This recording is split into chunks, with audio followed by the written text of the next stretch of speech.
আজকে আপনাদের সামনে যে বিষয়বস্তু নিয়ে আলোচনা করব তা হলো দুনিয়ার এরকম অনেক লোকই আছেন যারা নিজের লক্ষ্য পূরণ করতে দিনরাত এক করে পরিশ্রম করে, কিন্তু তা সত্ত্বেও তার ভাগ্যে যদি কিছু এসে থাকে সেটা হলো অসফলতা।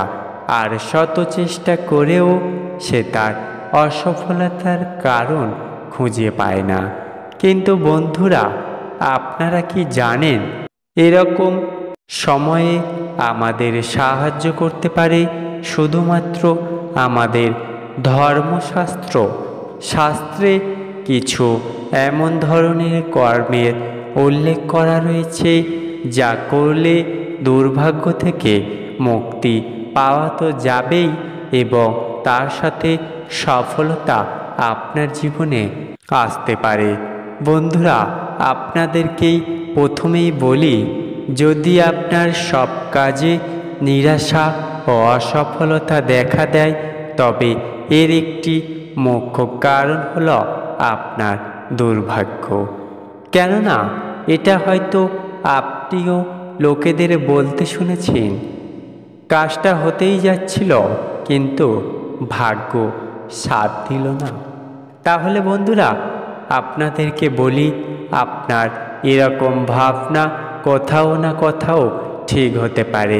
তাই এরকম দুর্ভাগ্যজনক সময়ে নিরাশা ও সফলতার থেকে মুক্তি পাওয়ার জন্য আমাদের শাস্ত্রে লেখা প্রথম যে কার্যটি তা হল, প্রথমত প্রতিনিয়ত সকালে আপনাকে দ্রুত ঘুম থেকে উঠে সকাল সকাল স্নান পর্ব সেরে নিন এবং এরপর একজন গরিব ও দুস্থ মানুষকে কিছু দান করুন আপনার সামর্থ্য অনুযায়ী।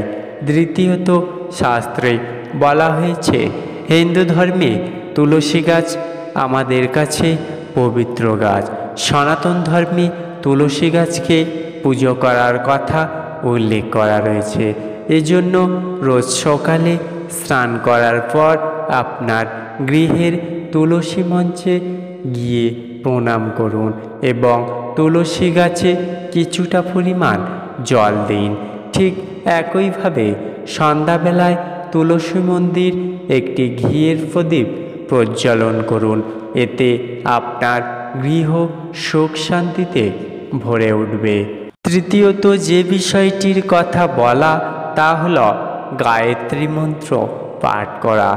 যে গৃহে রোজ একবার করে হলেও গায়ত্রী মন্ত্র পাঠ করা হয় সেই গৃহে কোনো সময় দুঃখ দুর্দশা নেমে আসে না। এই কারণেই স্নান পর্ব সেরে নেওয়ার পর একবার গায়ত্রী মন্ত্র পাঠ করে নিন। এটাই আপনার দুর্ভাগ্য দূর করতে সাহায্য করবে।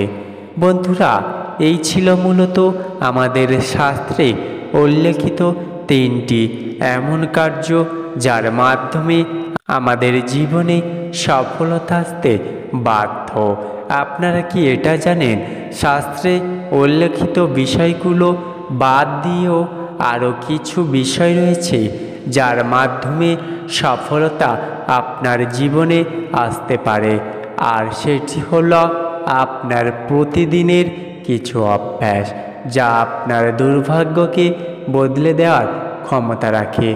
অর্থাৎ কিছু অভ্যাস যেগুলি আপনি প্রতিদিন করতে থাকলে আপনার সফলতা আসার সম্ভাবনা প্রবল হয়ে দাঁড়ায়। জেনে নেওয়া যাক আমাদের মধ্যে এমন কি রয়েছে যা দিয়েও আমরা আমাদের সঠিক দিকে জীবনকে নিয়ে যেতে পারি। প্রথমত যে অভ্যাসটির কথা বলবো তা হলো ধ্যান। হ্যাঁ বন্ধুরা, ধ্যান। আপনারা কি জানেন ধ্যান কোনো ব্যক্তির জীবনে চরম পজিটিভ প্রভাব ফেলতে পারে? শুধুমাত্র ধর্মের দিক দিয়ে নয়, বৈজ্ঞানিক দিক দিয়েও এটি প্রমাণিত যে ধ্যান করলে শরীর এবং মন দুটোই ভালো থাকে এবং যে কোনো কাজ করার জন্য একটা পজিটিভ এনার্জি এনে দেয়। দ্বিতীয়ত যে অভ্যাসের কথা বলবো তা হলো আপনি আপনার জীবনে সর্বদা জীবনের চ্যালেঞ্জের জন্য তৈরি থাকুন। কেননা আপনি যত জীবনের ঝুঁকি নিতে শিখবেন আপনার সফল হওয়ার প্রবণতা আরও বাড়তে থাকবে। তাই বন্ধুরা, যে কোনো কাজের আগে জীবনে চ্যালেঞ্জ নিন যে এই কাজটা আমি এই সময়ের মধ্যে এবং আরও বেশি করতে পারবো। তৃতীয়ত যে বিষয়টি তা হলো নিজের জন্য একটি বড় লক্ষ্য ঠিক করা। আমরা প্রত্যেকেই কর্ম করে চলি, কিন্তু আমাদের জীবনের লক্ষ্যগুলো হয় ছোট ছোট, ক্ষুদ্র ক্ষুদ্র, আর আমরা কিন্তু একসময় সেই ক্ষুদ্র লক্ষ্যটিকে পেয়ে থাকি। কিন্তু এখানেই বলা হয়েছে নিজের লক্ষ্যটিকে সবসময় বড় করে ভাবতে শিখুন এবং সবসময় সফলতার প্রতিযোগিতাতে বড় কোনো প্রতিদ্বন্দ্বী বেছে নিন যে আপনার থেকে বেশি সফল।